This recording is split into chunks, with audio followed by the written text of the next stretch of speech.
Bismillahirrahmanirrahim. Assalamualaikum warahmatullahi wabarakatuh. Jadi, alhamdulillah bertemu lagi kita dalam pembelajaran kita bagi subjek pendidikan Islam. Jadi, apa khabar semua?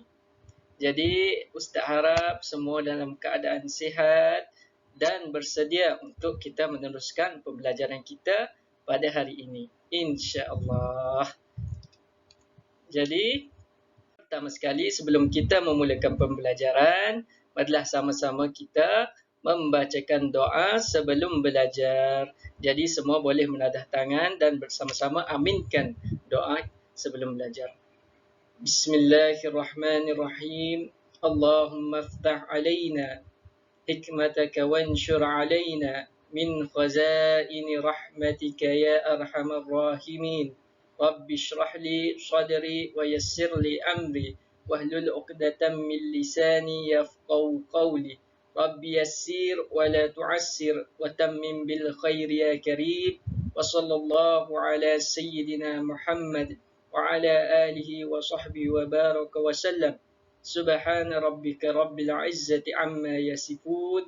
Wassalamun alal mursalin walhamdulillahi rabbil alamin. Okey, jadi sebelum kita pergi kepada pembelajaran kita hari ini, mesti semua sudah tertanya-tanya kan apa yang kita nak belajar hari ini. Jadi sebelum itu, Ustaz sediakan satu permainan bagi kamu supaya kamu tekan sahaja link yang Ustaz bagi tu dan kita tengok apa yang ada di situ dan apa yang dapat kita kaitkan dengan pembelajaran hari ini. Okey, jadi sebelum kita meneruskan kepada pembelajaran kita, Ustaz sediakan kepada kamu satu link permainan. Jadi kamu tekan dulu link itu dan kamu akan keluar seperti ini. Okey, jadi pertama kita tulis dulu nama kamu. Jadi Ustaz Taqiyuddin. Okey, jom kita tengok permainan.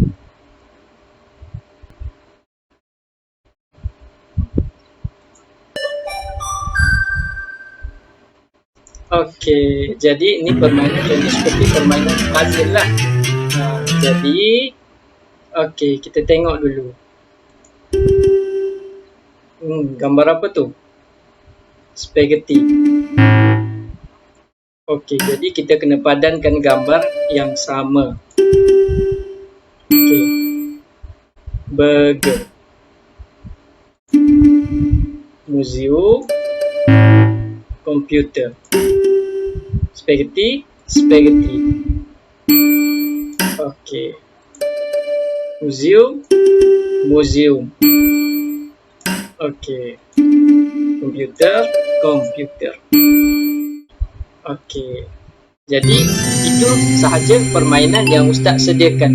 Jadi di sini Ustaz nak tanya kepada kamu, permainan apa yang kita pelajari tadi? Tadi adalah permainan pilih puzzle. Samakan yang gambar yang sama. Gambar apa yang kamu nampak tadi? Tadi kita nampak gambar seperti burger, museum, spaghetti, komputer.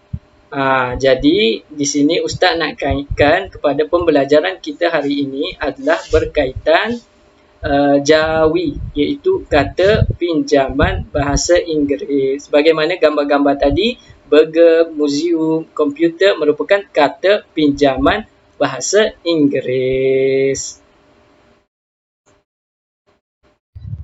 Alhamdulillah. Jadi tadi kita sudah bermain. Seronok tak? Jadi alhamdulillah.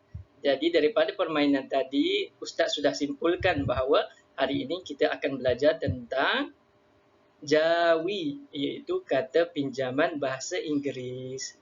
Okey, sebelum kita memulakan pembelajaran, Ustaz minta kepada kamu memberikan perhatian pada objektif pembelajaran kita hari ini, iaitu pada akhir pembelajaran, Ustaz harap murid-murid nanti dapat yang pertama menyatakan perkataan pinjaman bahasa Inggeris.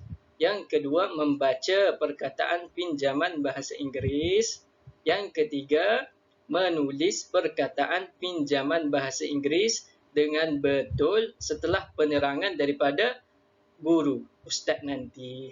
Okey, jom kita pergi kepada pembelajaran kita hari ini.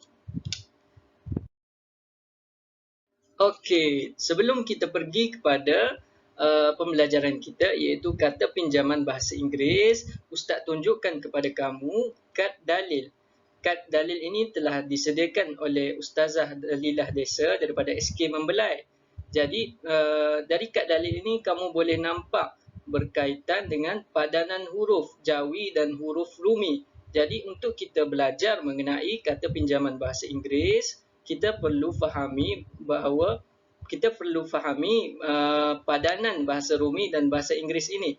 Jadi untuk murid tengok secara lanjut, murid boleh pause video ini dan tengok secara satu persatu.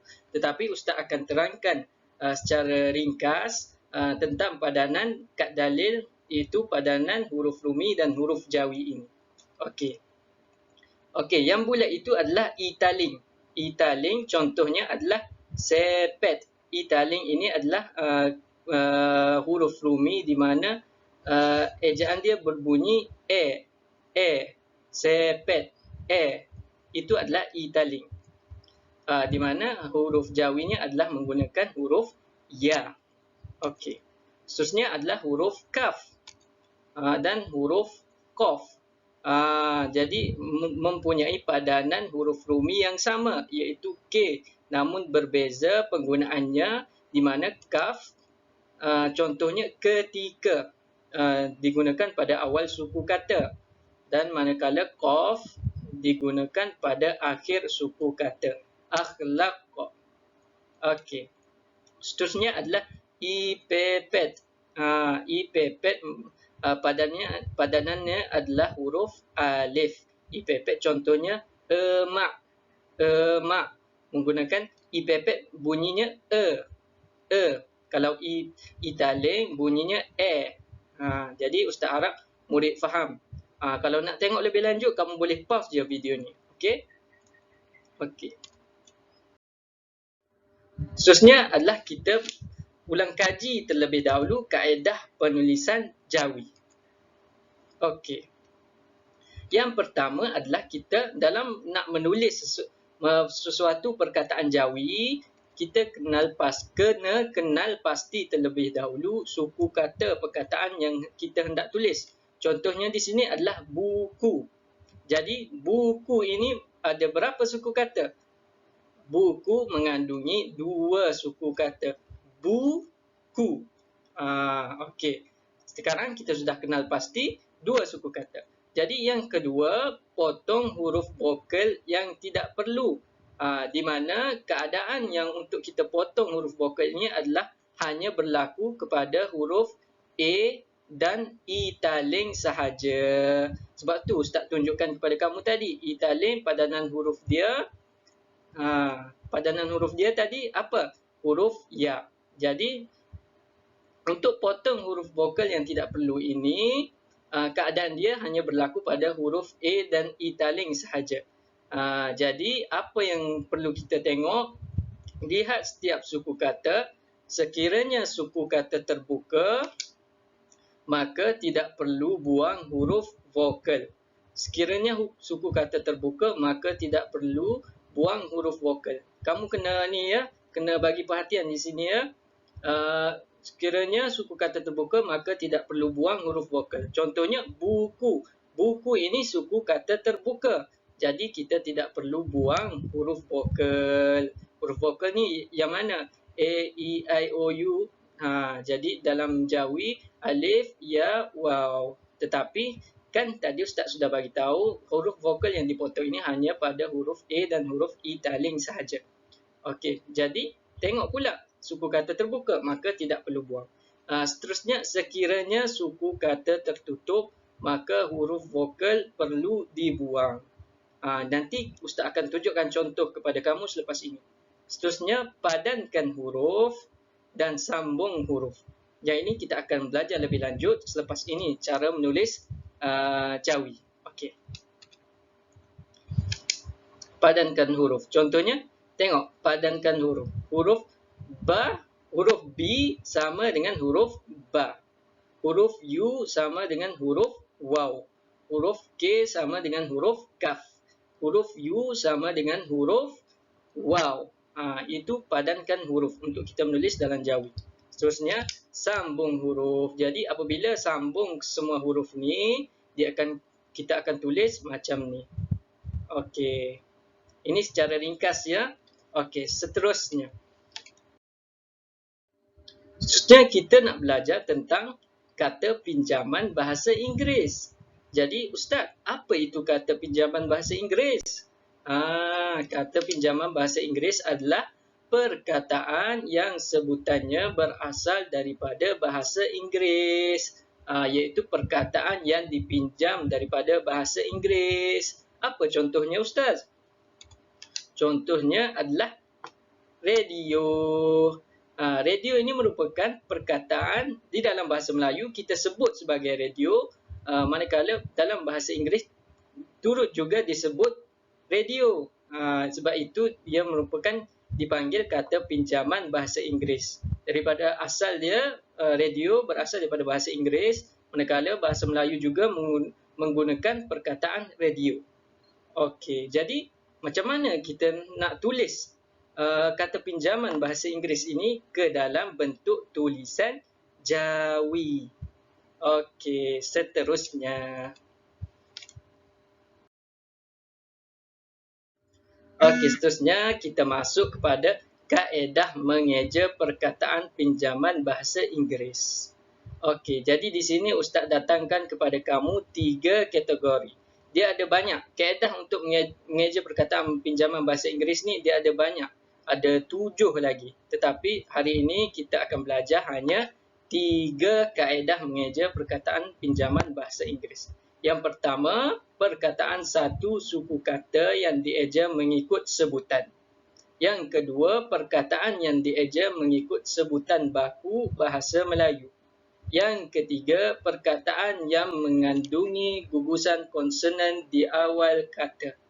Okey, jadi kita akan pergi kepada satu persatu. Ustaz harap murid-murid Ustaz memberikan perhatian tentang bagaimana cara kita nak menulis kata pinjaman bahasa Inggeris ini. Okey, kita pergi kepada yang pertama, iaitu mengeja perkataan yang satu suku kata. Kata pinjaman bahasa Inggeris yang satu suku kata, di mana tadi kita mengeja mengikut sebutan. Kita mengikut sebutan. Contohnya di sini Ustaz datangkan kepada kamu cake. Cake. Cake dalam bahasa Inggeris, cake dalam bahasa Melayu, cake. Dan bagaimana kita nak eja? Kita tengok tadi kad dalil. Di sini Ustaz sudah tunjuk kad dalil. Okey, bagaimana nak eja kek? Kita eja dulu dalam bahasa Rumi. Ejaan kek, K-E-K, kek.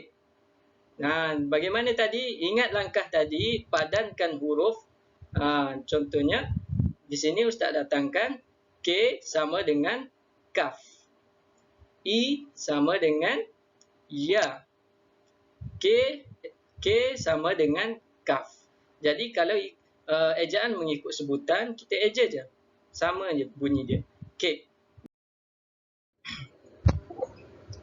Okey, seterusnya contoh yang lain pula adalah van.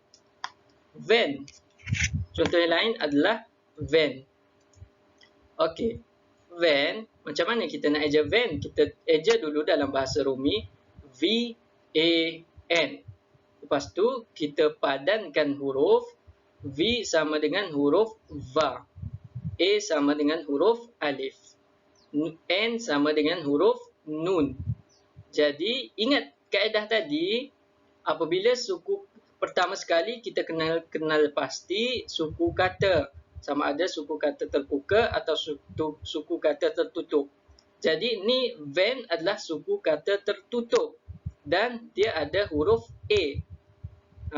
Bila ada huruf A, suku kata tertutup, Jadi kita kena potong huruf vokal. Kita potong huruf vokal. Jadi ejaan van dalam bahasa Jawi adalah va nun. Van. Faham? Okey, itu adalah kategori yang pertama, iaitu perkataan pinjaman bahasa Inggeris, satu suku kata dieja mengikut sebutan. Van, va, nun. Okey. Ini adalah ejaan bagi van. Selepas kita potong huruf vokal, dia jadi va dan nun sahaja. Okey. Seterusnya,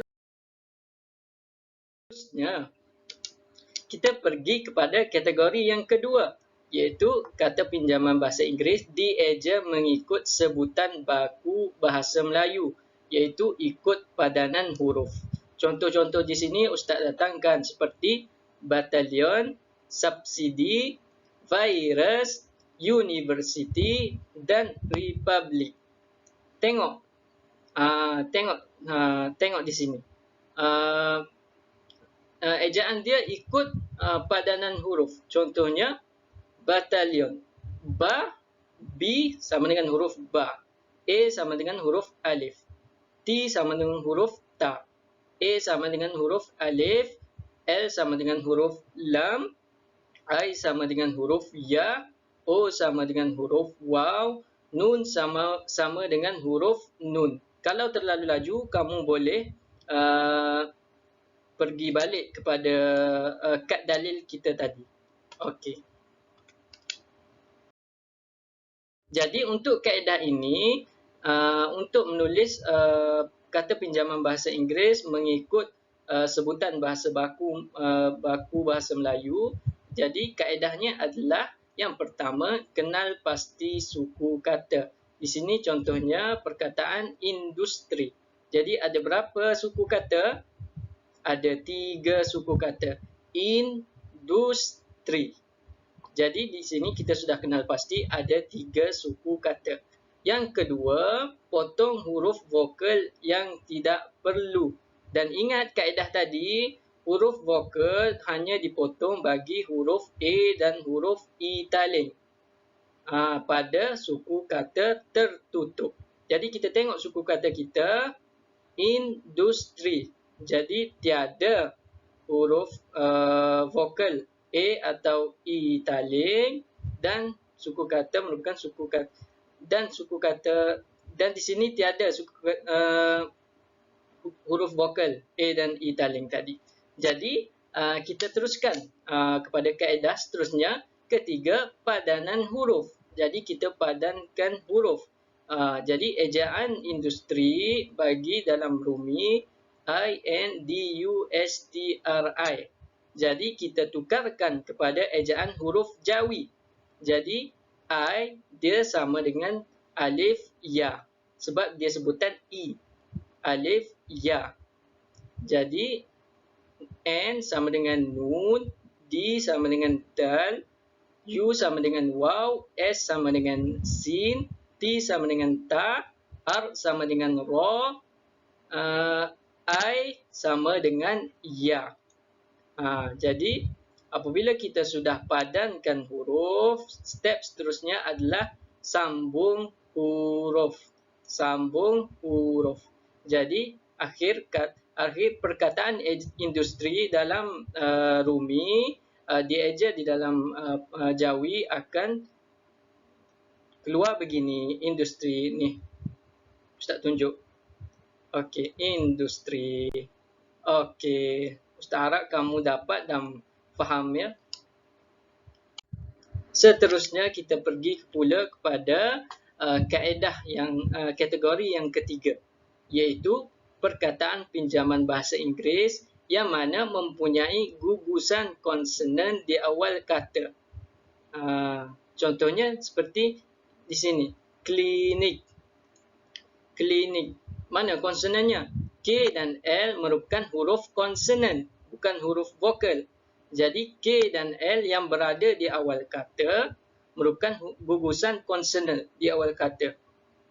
Jadi macam mana kita nak eja perkataan macam ni di dalam Jawi? Kita tengok contoh lain dulu. Ni struktur. Dia mempunyai gugusan konsonan seperti S, T, R di depan. Manakala contoh yang lain, skrip. Dia gugusan konsonan di awal kata dia S, K. Psikologi, P, S. Itu adalah ni merupakan kata pinjaman bahasa Inggeris yang mempunyai gugusan konsonan di awal kata. Jadi macam mana kita nak eja dalam Jawi ni, Ustaz? Okey, kita pergi kepada seterusnya. Okey, yang pertama, langkah untuk mengeja kata pinjaman bahasa Inggeris yang mempunyai gugusan konsonan di awal kata. Yang pertama adalah kenal pasti suku kata. Murid-murid mesti ingat setiap langkah kita buat ni. Yang pertama, kenal pasti suku kata. Jadi, struktur. Contoh struktur. Ada berapa suku kata? Ada 2 suku kata. Struk dan tur. Okey. Kita sudah kenal pasti 2 suku kata. Seterusnya, kita pergi kepada langkah yang kedua, potong huruf vokal yang tidak perlu. Potong huruf vokal yang tidak perlu. Jadi, sebagaimana tadilah, kalau huruf vokal yang dipotong hanya berlaku pada huruf A dan huruf I taling. Jadi, di sini kita tengok ada huruf A, tiada. Okey. Seterusnya, langkah yang ketiga adalah padanan huruf. Padanan huruf. Okey, ini merupakan perkataan yang mempunyai konsonan, gugusan konsonan di awal kata. Jadi, yang pertama, kita padankanlah huruf. S sama dengan sin. T sama dengan ta. R sama dengan ro. U sama dengan waw. K sama dengan kaf. Seterusnya, T sama dengan ta. U sama dengan waw. R sama dengan ro. Struktur. Jadi, langkah yang terakhir adalah kita sambungkan huruf tadi. Jadi, akhirnya kita akan dapat seperti ini. Struktur. Struktur. Jadi, apa yang Ustaz nak tekankan adalah kamu kena ingat kaedah. Kaedah dalam menulis. Ini yang Ustaz bulat ni. Kamu kena ingat kaedah dia. Okey. Alhamdulillah, hari ini kita sudah belajar 3 kategori untuk mengeja kata pinjaman bahasa Inggeris. Jadi, Ustaz harap kamu semua faham, dan kalau kamu terasa laju atau tidak dapat tangkap, kamu boleh tengok balik video ini. Okey? Jadi, Ustaz hanya ingin memberikan nasihat kepada kamu di mana Jawi ini merupakan satu kemahiran. Apabila kata kemahiran, kamu perlu kepada latihan yang banyak supaya kamu boleh buat dengan baik, lancar dan baguslah kamu boleh buat dengan baik. Jadi kemahiran Jawi ini kamu perlu sentiasa buat supaya kamu dapat tangkap semua tu. Okey, jadi Ustaz rasa itu sahajalah pembelajaran kita untuk hari ini. Kalau ada apa-apa soalan, kamu boleh terus tanya WhatsApp kepada Ustaz, dan Ustaz telah bagi kepada kamu modul latihan. Kamu boleh jawab di situ dan hantarkan kepada Ustaz. Nanti Ustaz sudah bagi arahan melalui WhatsApp. Okey. Sekian, itu sahaja daripada Ustaz. Wabillahi wa taufiq wal hidayah. Wassalamualaikum warahmatullahi wabarakatuh.